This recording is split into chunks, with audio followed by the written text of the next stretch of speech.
राष्ट्रसंतांनी आपली ग्रामगीता लिहिताना ते शेतकऱ्यांना अर्पित केले होते। त्यांच्या पहिल्या पेजवर शेतकऱ्याचा हल हे सगळं चित्र रेखांकित केलं होतं। तर योगायोग फार चांगला आहे। ज्या वंचित घटकांसाठी ग्रामगीता लिहिली त्यांच्या जयंतीच्या दिवशी आज आम्ही धनुष्यबाण शिंदे साहेबांच्या नेतृत्वात शेतकरी आणि दिव्यांगांसाठी मजबूतीने उचलल्याशिवाय राहणार नाही।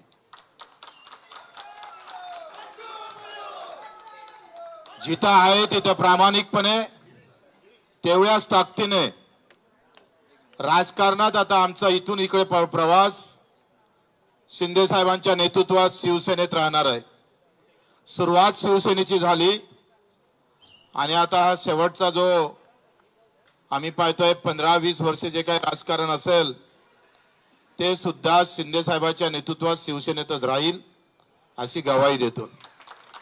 निवड आमदारकीच्या पदासाठी नाही तर मुद्द्याची लढाई अधिक मजबूत झाली पाहिजे। शिंदे साहेबांचा स्वभाव सेवाभावी आहे। रात्री 2 वाजता सुद्धा वर्षा बंगल्याचे दार उघडे होते। देशातला ऐतिहासिक निर्णय तर दिव्यांग मंत्रालय देण्याचं काम केलं। कर्जमाफीमध्ये घेतलेला मोठा पुढाकार निश्चितच शेतकऱ्यांना दिलासा देणार आहे आणि म्हणून निवड पद नाही तर विचार जुळणं महत्त्वाचे असतं आणि विचारासोबत कर्तृत्व महत्त्वाचं असतं। त्या दोनही गोष्टी आम्ही शिंदे साहेबांमध्ये पाहतो आणि म्हणून आपण पाहतो का ही लढाई फक्त पदापुरतीच मर्यादित राहणार नाही तर आम्ही जे मुद्दे दिले मग दिव्यांगाचं बळकटीकरण असेल, मंत्रालयाचं पेरणी ते कापणीपर्यंत सगळे कामं असेल, शेतकऱ्यांची मजुरांची असेल, हमी भावाची लढाई असेल, आमच्या विधवा भगिनीची लढाई असेल, कामगारांची लढाई असेल आणि युवकांच्यासाठी एक वेगळं धोरण, या सगळ्या बाबतीत ही चर्चा झाली आणि मुद्द्यावर चर्चा करून आपण हा निर्णय घेतलेला आहे। प्रहार एक सामाजिक संघटना म्हणून पावलं टाकन पण राजकारण मात्र शिवसेनेचं मजबूत केल्याशिवाय आम्ही स्वस्थ बसणार नाही। या महाराष्ट्राच्या कानाकोपऱ्यात जिथे जिथे उभं करता येईल शिवसैनिक उभा करू आणि तो शेतकऱ्यांसाठी, खऱ्या अर्थानं मजुरांसाठी, वंचितांसाठी आणि अधिक दृढ सेवेसाठी जो छत्रपती शिवरायानं जो विचार ठेवला होता, आखरी हे राज्य रयतेचं आहे, ते रयतेचं राज्य पुन्हा निर्माण व्हावं आणि त्या सर्वोच्च गादीवर पुन्हा आम्हाला शिंदे साहेब दिसावं यासाठीच आमचे प्रयत्न राहणार आहे। म्हणून मी आपले आभारही मानतो शिंदे साहेबांचे। आखरी त्यांच्या नावात नाथ आहे आणि अनाथांचे ते नाथ पण आहे। तोच एक विचार घेऊन आम्हाला समोर जायचं आहे।